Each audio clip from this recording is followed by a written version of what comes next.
بسم اللہ الرحمن الرحیم۔ ناظرین السلام علیکم، میں ہوں آصف نثار غیاثی اور آپ میرے یوٹیوب چینل دیکھ رہے ہیں۔ تیزی سے حالات تبدیلی کی طرف جا رہے ہیں اور آپ نے سن لیا ہوگا کہ فوج کے ایک سابق طاقتور جنرل ریٹائر فیض حمید کو گرفتار کر لیا گیا ہے۔ یہ جس کو کہتے ہیں کہ زمین اور آسمان کا رنگ بدلنا، دن رات کا بدلنا۔ ایک وقت تھا کہ جنرل فیض کا نام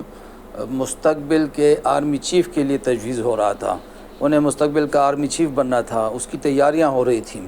اور ایک زمانہ تھا کہ وہ انتہائی طاقتور جرنیلوں میں شمار ہوتے تھے۔ پھر حالات بدل گئے، صورتحال بدلی، حالات بدلے، ادارے میں تبدیلی آئی، اور اب وہی جنرل فیض اپنی ہی فوج کے ہاتھوں ایک قیدی بنے ہوئے ہیں اور ان کا کورٹ مارشل کیا جا رہا ہے، جس کے لیے ایک ہاؤسنگ سوسائٹی کا کیس کا حوالہ دیا گیا ہے۔ ایس پی آر کی بڑی ہی تفصیلی پریس ریلیز آ چکی ہے، آپ لوگ سب کچھ سن چکے ہوں گے، اور پاک فوج کا یہ بھی کہنا ہے کہ یہ خود احتسابی کا عمل ہے، ہمیں اس پہ فخر ہے، اور یہ عمل ہمیشہ سے جاری چلا آ رہا ہے اور آگے بھی جاری رہے گا۔ جنرل فیض حمید کی گرفتاری اور ان کے کورٹ مارشل کے فیصلے سے بہت سارے لوگ اختلاف بھی کریں گے، بہت سارے لوگ اس پہ تنقید بھی کر رہے ہیں، کچھ لوگ اسے سیاسی انتقام قرار دے رہے ہیں، لیکن ایک چیز طے ہے، کم از کم پاک فوج نے ایک مثال قائم کر دی ہے کہ جو بھی ہو، اگر غلطی نکلے گی، رولز کی خلاف ورزی ہوگی، قوانین کی خلاف ورزی ہوگی، تو طاقتور ترین جرنیل پر بھی ہاتھ ڈالا جا سکتا ہے۔ ہم نے کہا کہ اس پہ اختلافات بہت سے ہو سکتے ہیں، اختلاف رائے بھی ہو سکتا ہے، لیکن بہرحال اس عمل کی تعریف ضروری ہے، اور ہمارا خیال یہ ہے کہ اس سلسلے میں جو ہمارے سول ادارے ہیں ان کے لیے بھی اس میں ایک سبق ہے، کیونکہ آج تک ہم نے نہیں دیکھا کہ کسی بھی سول ادارے کے کسی سینئر بیوروکریٹ کو گرفتار کیا گیا ہو کسی سول ادارے کی طرف سے۔ سول ادارے سے مراد اب ہم نیب کو نہیں لیں گے، نیب کو چھوڑ دیتے ہیں، اینٹی کرپشن کو لے لیتے ہیں۔ کیا آج تک اینٹی کرپشن نے کسی بھی صوبے میں کسی ریٹائرڈ سیکرٹری، کسی ریٹائرڈ کمشنر یا کسی ریٹائرڈ چیف سیکرٹری پہ ہاتھ ڈالا ہے؟ حالانکہ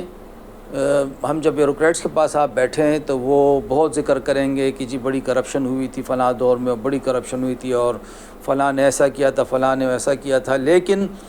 ریٹائرمنٹ کے بعد بھی کسی بڑے بیوروکریٹ پہ ہاتھ نہیں ڈالا جاتا۔ یہی حال کچھ سیاستدانوں کا تھا کہ کرپشن کے معاملے میں ایک غیر اعلانیہ اتحاد تھا، اور کرپشن پہ بات نہیں ہوتی تھی، کرپشن کو معیوب نہیں سمجھا جاتا تھا، اور کبھی ہم نے کرپشن کے حوالے سے گرفتاریاں نہیں دیکھی تھیں۔ سب سے پہلے کرپشن کے خاتمے کے لیے احتساب کے لیے ادارہ قائم ہوا نگران وزیر اعظم ملک معراج خالد کے دور میں، جب فاروق لغاری صاحب صدر تھے، اور اس کا نام رکھا گیا تھا احتساب کمیشن۔ اس احتساب کمیشن نے کچھ کیا نہیں کیا وہ الگ کہانی ہے۔ اس کے بعد پھر نواز شریف صاحب کے دور میں اسی ادارے کا نام بدل کر اسے احتساب سیل کا نام دیا گیا، اور اس احتساب سیل کا بے دریغ سیاسی استعمال ہوا۔ وہ اس میں جو سیف الرحمن صاحب تھے اس کے کارنامے زبان زد عام ہیں، اور پھر جنرل پرویز مشرف کے دور میں پہلی مرتبہ حقیقی بنیادوں پہ ایک ادارہ قائم ہوا جس کو پھر احتساب بیورو کا نام دیا گیا، اور اس میں پھر کسی حد تک لوگوں پہ ہاتھ ڈالا گیا، لیکن ظاہر ہے وہ پھر ایک فوجی حکومت تھی۔ مطلب کہنا کہ یہ ہے کہ سیاسی دور میں سیاستدانوں پہ بھی ہاتھ نہیں ڈالا جاتا، سول بیوروکریسی اپنے ساتھیوں پہ ہاتھ نہیں ڈالتی، پولیس والے اپنے ساتھیوں پہ ہاتھ نہیں ڈالتے۔ تو چلو ایک ادارے نے تو کوئی مثال قائم کر دی ہے کہ بھئی کوئی جرنیل طاقتور تھا، جو بھی تھا، اب سپریم کورٹ کا حکم ہے، کوئی رولز کی خلاف ورزی ہوئی گرفتار کر لیا گیا ہے، لیکن یہ بات اتنی سادہ سی نہیں ہے جس طرح سے بعض لوگ دیکھنے کی کوشش کر رہے ہیں، اور بعض مبصرین کے مطابق اس میں بہت سو کے لیے بہت کچھ پوشیدہ ہے۔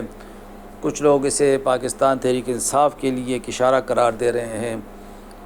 کچھ لوگوں کا خیال یہ ہے کہ اب اس کے بعد تحریک انصاف کی باری آنے والی ہے، عمران خان صاحب کے حوالے سے سخت فیصلے ہونے والے ہیں۔ کچھ لوگوں کا یہ کہنا ہے کہ صوبائی حکومت، جو پی ٹی آئی کی صوبائی حکومت ہے، اس کا مستقبل سوالیہ نشان بنتا جا رہا ہے، کیونکہ اگر فوج جنرل فیض حمید، جنرل ریٹائرڈ فیض حمید کو معاف نہیں کرے گی یا معاف نہیں کر رہی تو وہ باقی لوگوں کو کیوں معاف کرے گی؟ یہ اب بہت ساری باتیں ہو رہی ہیں اور یہ باتیں اب اگلے چند دنوں تک ہوتی رہیں گی۔ دیکھنا اب یہ ہے کہ جنرل فیض حمید کی گرفتاری خالصتاً رولز کی خلاف ورزی کی وجہ سے ہوئی ہے، کیونکہ بہرحال تیز ترین معلومات کے اس دور میں اب چیزوں کو چھپایا نہیں جا سکتا۔ اگر تو واقعی کہیں پہ قوانین کی خلاف ورزی کی وجہ سے یہ گرفتاری ہوئی ہے تو یہ بہت نیک شگون ہے، اور یہ بات ثابت کرنے کی ایک کوشش کی گئی ہے کہ بھئی جو طاقتور بھی ہوگا اور غلطی کرے گا اسے بھی سزا ملے گی، اور خدا کرے کہ یہ بارش کا پہلا قطرہ ثابت ہو، اور اس کے بعد فوج کے اندر بھی اگر کچھ اور اس طرح کی چیزیں پڑی ہیں یا خلاف ورزیاں ہوتی رہی ہیں تو ان پر بھی ہاتھ ڈالا جائے، لیکن اسی چیز کو پھر سول ادارے اپنے اوپر پہ منطبق کر لیں، اور وہ بھی کوشش کریں کہ اگر ان کے ساتھی ان کی صفوں میں بھی کچھ لوگ ہیں، ظاہر ہے ہم نے کہا کہ کرپشن کے الزامات ہر دور پہ لگتے رہے ہیں، ہر دور میں لگتے رہے ہیں، اور بیوروکریٹس بھی جس طرح ہم نے کہا وہ بھی کہتے رہے ہیں کہ بھئی فلاں دور میں اتنی کرپشن ہوئی، فلاں میں۔ اب خدا را ہماری بیوروکریسی بھی اگر عقل کے ناخن لیتے ہوئے اپنے اینٹی کرپشن کے ادارے کو مضبوط کرے، اور طاقتور بیوروکریٹس جنہوں نے بہت کچھ مال بنایا ہے اس پہ ہاتھ ڈالنے کی ایک روایت قائم کی جائے۔ اسی طرح اگر ہم پولیس کی بات کریں تو پولیس کے کئی اعلیٰ افسران، کئی اعلیٰ سابق افسران کے حوالے سے انہی کے موجودہ ساتھی بہت کچھ بیان کرتے نظر آتے ہیں۔ پلازوں کی بات ہوتی ہے، بیرون ملک جائیدادوں کی بات ہوتی ہے، مربوں کی بات ہوتی ہے، زمینوں کی بات ہوتی ہے۔ اب خدا کرے کہ پولیس بھی کوئی ایسی مثال قائم کرے۔ اسلحہ اسکینڈل کی مثال سامنے آئی، کچھ بھی نہیں ہوا۔ ٹی بی کے جو ہمارے پولیس افسران جوانوں کے پیسے کھائے جاتے ہیں، اس حوالے سے پس پردہ بہت کچھ باتیں ہوتی ہیں، لیکن کبھی اس کے خلاف کارروائی نہیں ہوئی۔ اسی طرح خدا کرے کہ سیاستدانوں کو بھی ہوش آئے اور کرپشن کے معاملے میں پھر اس بات کی نوبت نہ آئے کہ فوج ہی آ کے پھر ان کا احتساب کرے۔ سیاستدانوں کو کم از کم سیاسی انتقام چھوڑ کے کرپشن کے معاملے میں ایک نکتے کے ایجنڈے پہ آنا چاہیے کہ زیرو ٹالرنس، اور جس نے بھی کرپشن کی ہوگی ثبوت ہوگا ان کے خلاف عدالتوں میں مقدمات قائم کیے جائیں، ان کو سزائیں دلائی جائیں، اس سے پہلے کہ یا تو بنگلہ دیش طرز کا انقلاب آئے اور یا پھر کوئی فوجی انقلاب آئے اور پھر ان کو سزائیں ہوں، ان کا احتساب ہو۔ تو سول اداروں کو بھی خود احتسابی کے عمل کی طرف بڑھنا چاہیے۔ جنرل فیض حمید کے اس کیس میں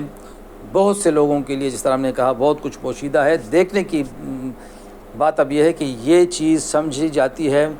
سمجھنے والے اشارہ سمجھنے کے لیے تیار ہیں کہ نہیں تیار ہیں، ورنہ پھر پانی سر سے گزر جائے گا اور بہت کچھ پھر اپنے ساتھ وہ پانی بہا لے جائے گا۔ جنرل فیض حمید کا معاملہ اب فوجی عدالت کے یا فوجی حکام کے سپرد ہے، دیکھتے ہیں انہیں کس طرف لے جایا جاتا ہے۔ لیکن آج کی سب سے بڑی خبر یہ بنی ہوئی ہے، اور یہ خبر پھر آنے والی جو ہماری تاریخ ہے، سیاست ہے، ہماری معیشت ہے، ہمارے ملک کا مستقبل، اس پہ یہ چیز کافی اثر انداز ہوگی۔ اس کے لیے ہم انتظار کریں گے اور دعا کریں گے کہ